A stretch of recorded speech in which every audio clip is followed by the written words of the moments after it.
Hello ସାଙ୍ଗମାନେ, ଜୟ ଜଗନ୍ନାଥ।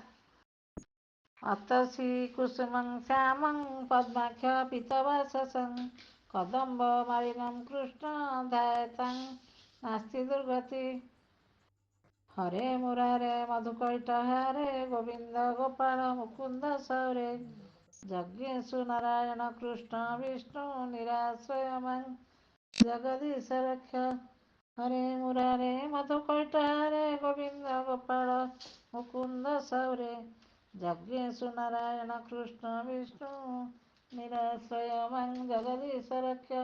ନିରାଶ୍ରୟ ମାଂ ଜଗଦୀଶ ରକ୍ଷ। ଜୟ ଜଗନ୍ନାଥ। ଆଜି ପବିତ୍ର ଜନ୍ମାଷ୍ଟମୀ। ପବିତ୍ର ଜନ୍ମାଷ୍ଟମୀ ଅବସରରେ ଆପଣମାନେ ସବୁ ଜନ୍ମାଷ୍ଟମୀ ଓଷା କରନ୍ତି ନା ନାହିଁ? ଆମ ଘରେ ଜନ୍ମାଷ୍ଟମୀ ଓଷା ପାଳନ କରାଯାଏ। ମୋ ପୁଅ ପ୍ରତିବର୍ଷ ଜନ୍ମାଷ୍ଟମୀ କରେ, ଜନ୍ମାଷ୍ଟମୀ ପୂଜା କରେ। ଠାକୁରଙ୍କୁ କେତେ ସୁନ୍ଦର ଭାବେ ଦେଖନ୍ତୁ ସଜେଇଛି, କେଡ଼େ ସୁନ୍ଦର ଦିଶୁଛି, କି ସୁନ୍ଦର କମନୀୟ ରୂପ ଠାକୁରଙ୍କର, ଅପୂର୍ବ ରୂପ, କି ମନୋରମ ଦୃଶ୍ୟ। ସେ ରୂପକୁ ଭୁଲି ହେଉନି, ଏତେ ସୁନ୍ଦର ଦେଖାଯାଉଛନ୍ତି ଠାକୁର। ଆଉ ବିଭିନ୍ନ ପ୍ରକାର ଫୁଲରେ ସଜ୍ଜିତ କରିଛି ସିଂହାସନକୁ। ତାପରେ ସେ ପ୍ରଥମେ କ'ଣ କଲା ନା, ପ୍ରଥମେ ଠାକୁରଙ୍କ ଦେହରେ କ୍ଷୀର ଢାଳିଲା, ତାପରେ ମହୁ ଢାଳିଲା, ତାପରେ କ'ଣ କଲା ନା ଦହି ଢାଳିଲା, ତାପରେ ଘିଅ ଢାଳିକି ଗାଧେଇ ଦେଲା, ତାପରେ କ'ଣ କଲା ନା ସୁବାସିତ ଜଳରେ ପୁଣି ଥରେ ସ୍ନାନ କରାଇଲା ଠାକୁରଙ୍କୁ। ଯେଉଁ ଆଣ୍ଠୁଆ ଗୋପାଳଙ୍କୁ, ଆମର ଯେଉଁ ଘରେ ଅଛନ୍ତି ଆଣ୍ଠୁଆ ଗୋପାଳ, ତାଙ୍କୁ ସେ ସ୍ନାନ କରାଇଲା। ସ୍ନାନ କରାଇଲା ପରେ ତାପରେ ଚନ୍ଦନ ଜଳରେ ପୁଣି ଥରେ ଠାକୁରଙ୍କୁ ପୋଛିଦେଲା। ପୋଛିଦେଲା ପରେ ଦେଖନ୍ତୁ କେତେ ସୁନ୍ଦର ପୋଛିଲେ, କେତେ ସୁନ୍ଦର ଚିକ୍ଚିକ୍ ଦେଖାଯାଉଛି ଠାକୁର, କେତେ ସୁନ୍ଦର ଦେଖାଯାଉଛନ୍ତି ଠାକୁର। ପୁରା ସ୍ୱର୍ଣ୍ଣ ପ୍ରତିମା ଭଳିଆ ଝଲସୁଛନ୍ତି, ସୁନା ପ୍ରତିମା ଭଳିଆ ଦେଖାଯାଉଛନ୍ତି। କେଡ଼େ ସୁନ୍ଦର ଦେଖାଯାଉଛନ୍ତି, ତାଙ୍କ ମୁହଁ କେତେ ସୁନ୍ଦର, ତାଙ୍କ ଆଖି, ତାଙ୍କ ନାକ କେତେ ସୁନ୍ଦର ଦେଖାଯାଉଛନ୍ତି। ଛୋଟିଆ ପିଲାଟି ଯେମିତି ଆଣ୍ଠେଇଛି ସେମିତି ଦେଖାଯାଉଛନ୍ତି। ଆଉ ପିଲାମାନଙ୍କର ଯେମିତି ଜନ୍ମଦିନ ହୁଏ, ସେ ସେମିତି କ'ଣ କରେ ନା ଠାକୁରଙ୍କର ବି ଜନ୍ମଦିନ କରେ ପ୍ରତିବର୍ଷ।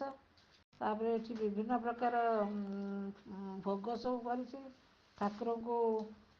କେତେ ସୁନ୍ଦର ଗୋଟେ ପାଟ ଲୁଗାରେ ସଜେଇଛି, ପିନ୍ଧେଇ ଦେଇଛି, ମୁକୁଟ ପିନ୍ଧେଇ ଦେଇଛି। ଠାକୁରଙ୍କୁ ଦୋଳିରେ ବସେଇଲା, କେତେ ସୁନ୍ଦର ଦେଖାଯାଉଛନ୍ତି ଠାକୁର। ଦୋଳିରେ ଠାକୁର ଝୁଲିବେ, କେତେ ବଢ଼ିଆ ଦେଖାଯିବେ। ତାପରେ ଏଠି ବିଭିନ୍ନ ପ୍ରକାର ସେ ଭୋଗରାଗ ସବୁ କରିକି ବହୁତ ସୁନ୍ଦର ସୁନ୍ଦର ବିଭିନ୍ନ ପ୍ରକାର ପିଠା କରିଛି, ମିଠା କରିଛି, ତାପରେ ଫଳମୂଳ କରିଛି, କ୍ଷୀରି କରିଛି, ଫଳଭୋଗ କରିଛି। ଠାକୁର ତ ଏସବୁକୁ ବହୁତ ଭଲ ପାଆନ୍ତି। ଆଉ ଆପଣମାନେ ସମସ୍ତେ ଏଇ ଓଷା କରନ୍ତୁ, ଠାକୁରଙ୍କ ଜନ୍ମ ଓଷା। ନିଜ ଜନ୍ମଦିନ ଯେମିତି ପାଳୁଛନ୍ତି, ଠାକୁରଙ୍କ ଜନ୍ମଦିନ ମଧ୍ୟ ସେମିତି ପାଳନ କରନ୍ତୁ। କେତେ ଶାନ୍ତି ଲାଗିବ, କେତେ ଭଲ ଲାଗିବ। ଘରେ ଘରେ ଏଇ ପୂଜା ଆମର ସବୁ ସମସ୍ତେ, ଆମ ହିନ୍ଦୁ ଘରେ ଏଇ ପର୍ବ ସମସ୍ତେ ପାଳନ କରନ୍ତି। ଯେଉଁମାନେ ବି ନ କରୁଛ ସେମାନେ ବି କରିବା ଉଚିତ, କାରଣ ଶ୍ରୀକୃଷ୍ଣଙ୍କ ଜନ୍ମଦିନ ପାଳନ କଲେ ବହୁତ ଶାନ୍ତି ମିଳେ, ବହୁତ ଖୁସି ଲାଗେ। ଆଉ ବା ମୁଁ କ'ଣ କହିବି, ମୁଁ ଏତିକି କହୁଛି।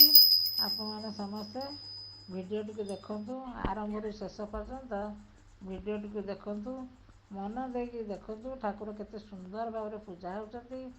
ପୁଅ ପୂଜା କରୁଛି, କେତେ ସୁନ୍ଦର ସବୁ ଭୋଗରାଗ କରିଛି, ଠାକୁର କେତେ ସୁନ୍ଦର ଗାଧେଇ ଦେଉଛି। ଆପଣମାନେ ଦେଖନ୍ତୁ, ଆପଣ ସେଇଭଳି ଭାବରେ ନିଜେ ସବୁ ପୂଜା କରିବେ।